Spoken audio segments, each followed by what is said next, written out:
masak ini ayam. Ya, ayam ala Korea, teman-teman. Jadi kemarin aku lihat satu ibu-ibu ya di YouTube ya, teman-teman. Dia dagang ayam Korea ini di daerah Pik gitu loh, teman-teman. Itu laris banget. Jadi dia belajar bikin masak ayam ini dari Korea asli. Terus dibawa ke Indo untuk jualan. Laris banget ya. Hari ini aku nyoba tapi ini ala aku sendiri. Aku beli bumbu-bumbunya ini di Glodok, teman-teman ya, bumbu ayam namanya. Ini ada ginseng mudanya ya. Aku kasih jahe sendiri, tak tambahi bumbu sendiri dari aku sendiri. Ya, wangi banget ini. Kalau yang untuk jualan itu kan ayamnya pakai tulang ya. Ayamnya itu potong-potong kecil-kecil ya. Mungkin satu ayam jadi 10 apa 20. Untuk kecil-kecil teman-teman, yang untuk jualan, yang untuk jualan. Kalau aku kan nggak pakai jualan, jadi ayamnya aku pakai paha aja, pakai dada, jadi yang banyak dagingnya untuk anakku nih. Nih ayamnya ya. Jadi aku pakai ayam yang apa namanya, teman-teman, pakai ayam tak kasih jahe diwi, ini jahiku sendiri ya. Pakai ayam yang dadar ya, nih ini pakai ini ada ginseng tapi ginseng muda.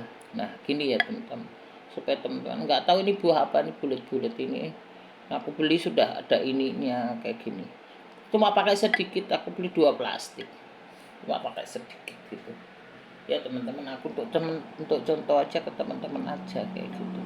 Kalau untuk dagang ya sama tulangnya, malah manis. Kalau aku kan buat anakku sendiri, jadi nggak pakai tulang. Ini ya teman-teman, biar seger aja. Ini kalau sop ini bisa untuk kalau teman-teman lagi habis sakit ya, teman-teman makan sop ini nih bisa menyembuhkan penyakit ya teman-teman, kayak gitu. Yang ini soun, aku masak soun tak kasih kopi sama buncis. Kalau teman-teman mau ada wortel, kasih wortel nggak apa-apa. Aku ada wortel, cuma kan sudah banyak, nggak usah. Kasih cabai tadi 2 potong tuh, gitu ya teman-teman. Potong supaya agak pedes-pedes sedikit, mantap. Ya, tuh gitu. Ini 2 masakanku ala Korea Jawa. Ala aku sendiri ya. Ya mirip-mirip Korea, tapi ini ala aku sendiri, wis ngono bae. Korea Jawa, Korea Indo ya teman-teman. Ini kalau pakai telur juga nggak apa-apa. Kalau orang Korea itu kan pakai telur. Kalau aku nggak pakai telur, sudah banyak, terlalu banyak nanti bahan-bahannya ya teman-teman. Kalau kebanyakan gizi malah gendut nanti. Ya aku segemuk. Ini lah ya teman-teman, supaya teman-teman tahu aja contohnya. Nih sop ayam ala Korea ya. Jadi ibu itu belajar dari Korea, jual sop ayam ini laris banget teman-teman, bisa untuk dijualan. Teman-teman yang di Jakarta sini ya, Jakarta Timur ini belum ada, teman-teman bisa untuk ide, tak kasih jual ide jualan. Laris banget teman-teman, ini jarang ada, enggak ada. Ini yang ada paling restoran-restoran Chinese pun jarang ada teman-teman kayak gini. Ini larang ini kalau di restoran-restoran Chinese kan mahal ya. Jadi ini ala-ala Korea kayak gitu, mantap. Tapi tak tambahi bumbu sendiri, tak tambahi jahe. Ini jahiku sendiri, dari sononya nggak ada, tapi aku kasih jahe sendiri. Enak ya teman-teman, supaya teman-teman lihat lah kayak gitu ya. Ini kalau teman-teman ada kubis, tambah kubis, ada apa, wortel, maksudnya ada wortel, kasih wortel. Aku hanya pakai kubis sama buncis soalnya ya teman-teman. Ini buah yang bulat-bulat ini manis, jadi ini manis.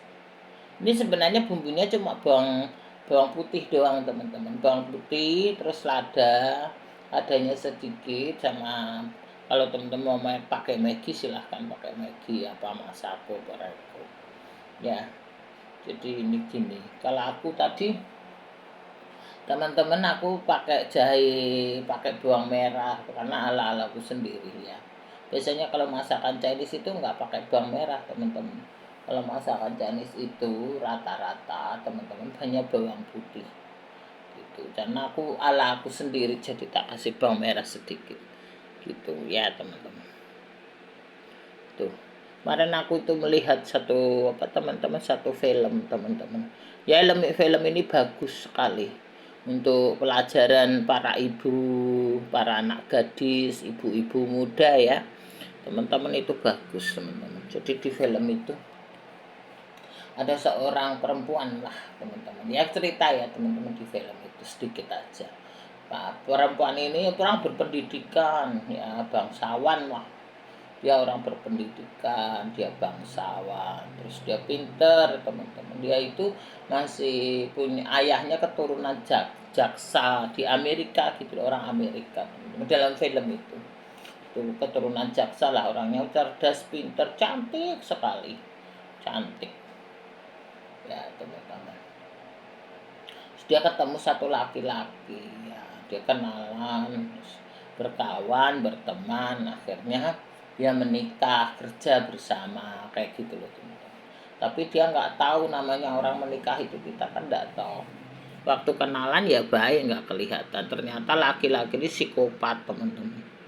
Tapi perempuan ini lama-lama kan dia juga namanya nikah lama, sudah agak lama teman-teman. Terus suatu hari ya teman-teman, dia itu orangnya karena orang bangsawan ya, orang berkelas lah, nggak mau banyak inilah kayak gitu. Suatu hari pas ulang tahun pernikahan dia gitu, so, suaminya ini mengajak dia mengajak ke satu tempat, rumah danau. Jadi dulu dia ketemu, dia pacaran di rumah danau ini. Rumah danau ini adalah rumah dia, yang bangun tuh ayahnya. Jadi rumah dia diwariskan ke dia. Karena dia kan putri satu-satunya. Ayahnya orang kaya kan, jaksa wilayah Amerika lah ceritanya begitu. Tuh. Akhirnya Pak, rumah danau besar sekali teman-teman. Rumahnya bagus, indah. Di belakang tuh ada danau gitu. Cakep, indah banget. Ya, diwariskan ke dia. Nah saat dia pernikahan itu di situ gitu loh sama suaminya. Akhirnya suaminya ngasih surprise dia gitu loh. Suaminya ngasih surprise dia bikin seperti dia dulu nikah, pakai lilin-lilin, pakai bunga-bunga, kayak mantap, kayak pengantin gitu loh.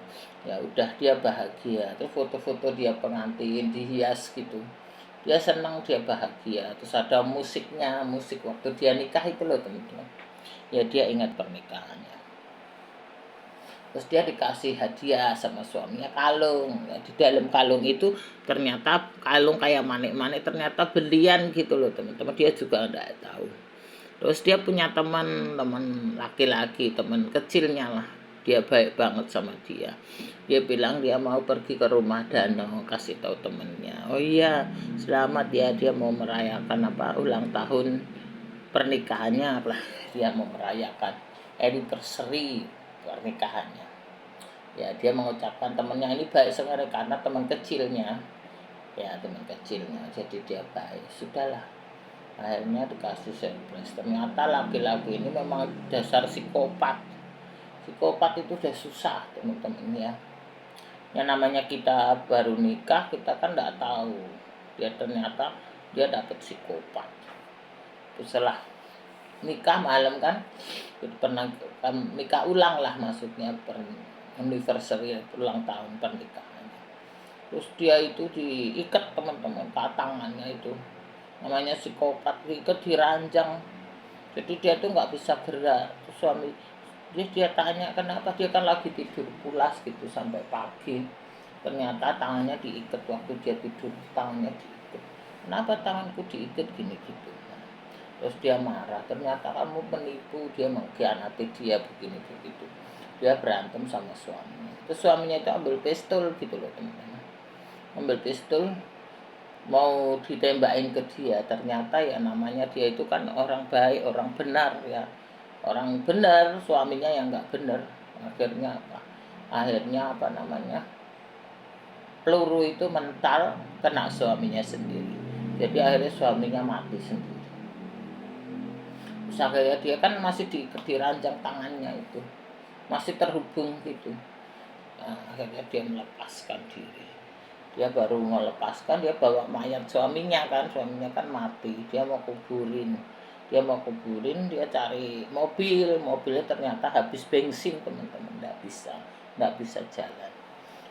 Terus paginya dia lagi mau telepon polisi, telepon temennya, tapi HP-nya dia sudah rusak HP-nya karena waktu itu salju, ceritanya salju.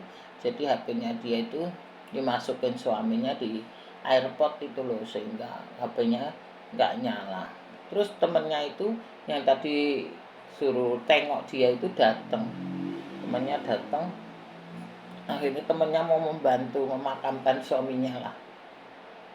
Dia bilang dia tidak membunuh suaminya. Dia cerita, temannya tanya, kamu membunuh suamimu? Enggak, aku tidak mengapa-apakan suamiku bunuh diri sendiri, katanya gitu.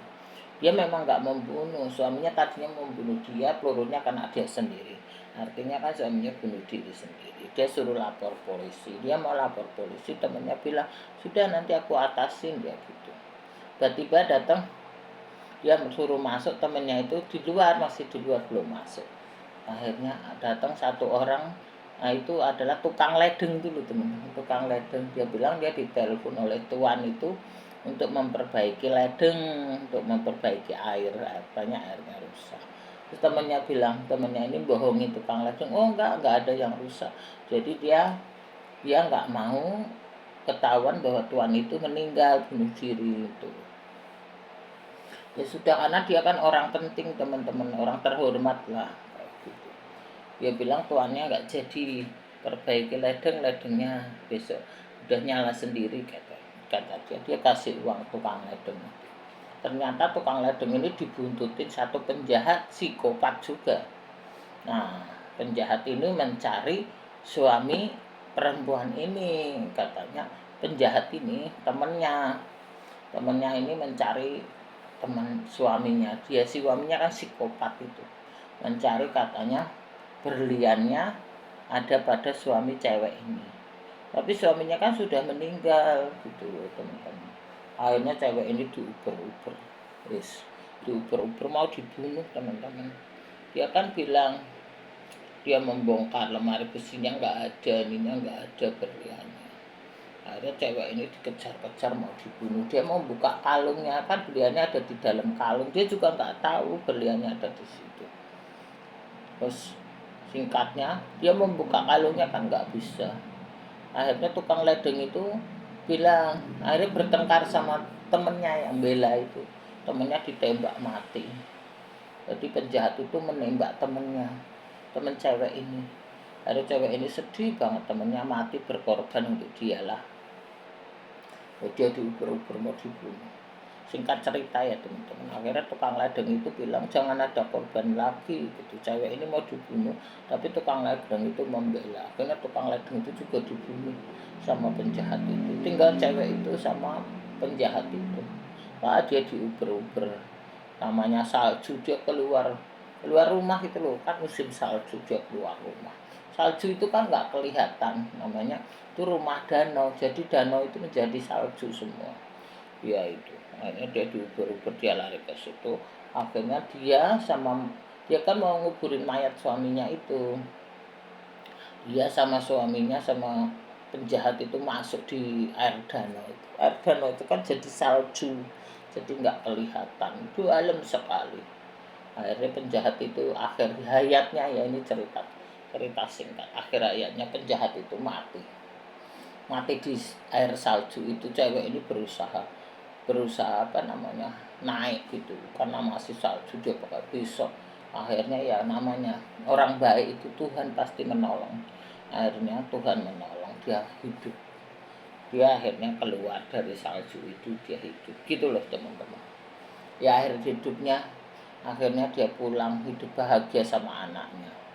Itulah teman-teman, orang itu kalau kita sebagai istri, ya itu istri baik ya teman-teman. Tuhan itu membela teman-teman. Meskipun suami kita psikopat, mengkhianati kita, kayak gitu, berbuat jahat sama kita, tapi hari itu tetap ada waktu yang baik ya teman-teman. Tuhan itu pasti mempersiapkan waktu yang baik, karena dia itu baik. Jadi istrinya ini baik, jujur, benar lah teman-teman, benar, dan dia terhormat, anak bangsawan gitu. Jadi dia nggak mau mengumbar mengumbar kelakuan suaminya, padahal suaminya begitu psikopat sama dia. Tapi akhirnya ya itu, ya bagaimanapun teman-teman, akhirnya ya hartanya memang punya istrinya itu teman-teman. Tadinya kan temennya ini mau merebut harta istrinya, itu mau merebut rumah Dano, karena rumah Dano ini kan besar, berapa juta dolar gitu loh kalau dijual, sama berlian itu. Tadinya orang ini mau merebut, tapi dia pakai bagaimanapun caranya, akhirnya ya karena yang milik sebenarnya kan cewek ini gitu. Cewek ini yang merintis sebenarnya. Jadi saat dia menikah sama suaminya sama-sama kerja gitu loh, dia sama-sama belum punya, terus suaminya nggak punya, terus dia bekerja itu untuk membangun rumah Dano ini. Akhirnya dibantu sama mertuanya, bapaknya cewek ini yang membangun rumah Dano itu kan memang rumah Dano dia gitu loh. Cuma yang renovasi kan uang bersama sama suaminya lah kayak gitu. Nah itu, kalau orang baik itu teman-teman, diakali bagaimanapun ya hartanya kembali ke cewek itu sama anaknya. Kayak gitulah teman-teman. Sekarang ini juga banyak orang begitu. Kadang kita nikah itu kita tidak tahu ya teman-teman, suami kita itu seperti apa. Kalau sudah setahun mungkin masih baik, 2 tahun, sudah 4 tahun, 5 tahun, 20 tahun, kita akan tahu siapa dia ya. Kayak gitu ya teman-teman. Ya paling ini kalau menikah sama psikopat itu repot ya teman-teman, kayak gitu. Tapi istrinya ini sangat baik sekali. Itu pelajaran bagi kita ya teman-teman, sebagai istri, sebagai perempuan ya. Kalau teman-teman punya anak perempuan juga harus hati-hatilah teman-teman memilih orang ya teman-teman. Jangan kita sampai kebondrong anak kita dapat orang-orang psikopat. Psikopat ini kan menjebak ya teman-teman. Ada orang yang mau ini menjebak kayak gitu teman-teman ya. Cerita itu ke film ya teman-teman, tapi bener kadang ada juga kisah nyata begitu ya. Itu kisah nyata teman-teman, film tapi dikisahkan nyata kayak gitu. Jadi itu pelajaran ya, meskipun hanya cerita, itu pelajaran untuk kita. Hati-hatilah teman-teman. Sekarang kan orang sudah mengkhianati kita, mereka kita, mau menjebak kita. Terus yang dari pihak ketiga itu juga mau merebut hak kita lah. Kamu punya hak apa? Kamu tidak punya hak apa-apa ya toh. Yang punya hak kan yang punya, bukan hakmu dari awal. Dia yang bekerja, dia yang merintis, dia yang ini. Kamu punya hak apa ya teman-teman. Sekarang begitulah, orang-orang maunya mau merebut, mau berbuat jahat, padahal dia nggak punya hak apa-apa kayak gitu teman-teman. Jadi itulah pelajaran ya untuk para putri ya, para ibu-ibu, ibu muda ya, kayak gitu. Itu pelajaran bagus juga supaya kita itu hati-hati ya teman-teman. Kadang di belakang kita itu, suami kita itu nggak tahu lah apa yang di belakang dia ini ya teman-teman. Tapi ya namanya kalau kita itu baik, semua kembali ke kita lagi ya. Pengkhianatan segala itu sudah akan kembali ke kita semua. Yang hak kita tetap balik ke kita ya. Meskipun dia bagaimanapun mengkhianati kita, dia tetap karena itu hak kita akan kembali ke kita. Itu cerita begitu teman-teman. Itulah cerita yang bagus ya teman-teman, untuk pelajaran aja supaya hati-hati sama orang. Sekarang kan kita tidak tahu ya, kita cari makan sulit ya teman-teman. Kemarin ada temanku tuh di TikTok itu juga ngomong, sekarang pedagang-pedagang itu nyari duit sehari 500.000 aja susah katanya gitu ya teman-teman. Nggak kayak dulu, zaman dulu sehari nyari duit 1 juta masih gampang, sekarang 500 saja susah. Ada orang yang pedagang kecil 100.000 aja susah sehari teman-teman. Kayak gitu ya, kita bersyukur aja lah wis kayak gitu teman-teman. Itulah pelajarannya teman-teman. Sekarang kan banyak orang yang enggak ya, yang motivasinya itu menjebak, motivasinya itu berbuat jahat, motivasinya itu merusak ya teman-teman. Aku sudah ngalami semuanya ya. teman-teman, kayak gitu. Meskipun itu hanya cerita ya, dulu aku juga ngalami itu teman-teman. Tahun 2022 aku sudah pernah cerita ya teman-teman. Nah itu ada orang datang foto-foto rumahku mau jebak aku. Akhirnya aku lapor ke RT. RT bilang udah ibu pindah aja, aku nggak mau banyak masalah teman-teman. Akhirnya aku pindah. Rumah ini sebenarnya belum jadi teman-teman, belum selesai. Aku sudah masuk dulu daripada aku menghindar orang-orang kayak gitu, orang-orang nggak jelas itu loh teman-teman, kayak gitu. Ada rumah lamaku tuh jual, udah gitu teman-teman. Aku garasi aja baru kemarin aku perbaiki itu garasi itu bocor teman-teman tuh, aku baru suruh tukang perbaiki. Karena garasi itu tak sulap jadi usaha ya teman-teman, gitu buat anakku, gitu aja. Mobilnya tak taruh di dalam, kalau mobilku cuma satu jadi taruh di dalam aja lah ya teman-teman. Akhirnya tak renov baru kemarin, aku renov belum selesai itu renovnya, masih harus dicek. Ini hari Minggu tukangnya kan libur teman-teman, kayak gitulah teman-teman. Jadi itu pelajaran yang indah ya. Oh, pernah ngalami itu ya kayak gitu ya.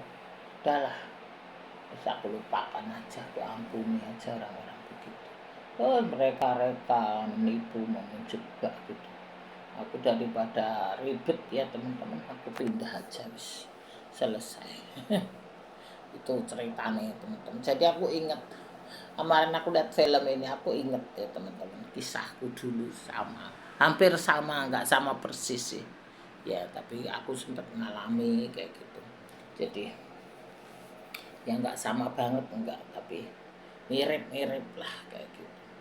Jadi kita harus hati-hati sama orang-orang itu ya teman-teman, gitu aja. Itu pelajaran bagi kita lah, meskipun hanya film. Ya teman-teman, jadi itulah teman-teman semuanya. Kita nggak tahu ya teman-teman, di depan dia kelihatan baik, kelihatan sayang sama kita, di belakang kita nggak tahu ya kan, kayak gitu teman-teman semuanya ya. Ya dia udah kena orang-orang begitu kan susah ya teman-teman. Lah orang begitu kan hanya manfaatin duit, manfaatin rekening, manfaatin itu aja ya tahu teman-teman. Anak banyak nggak punya duit, dari mana kerja juga enggak, gimana ya, hanya manfaatin ya. Biarin dosa dia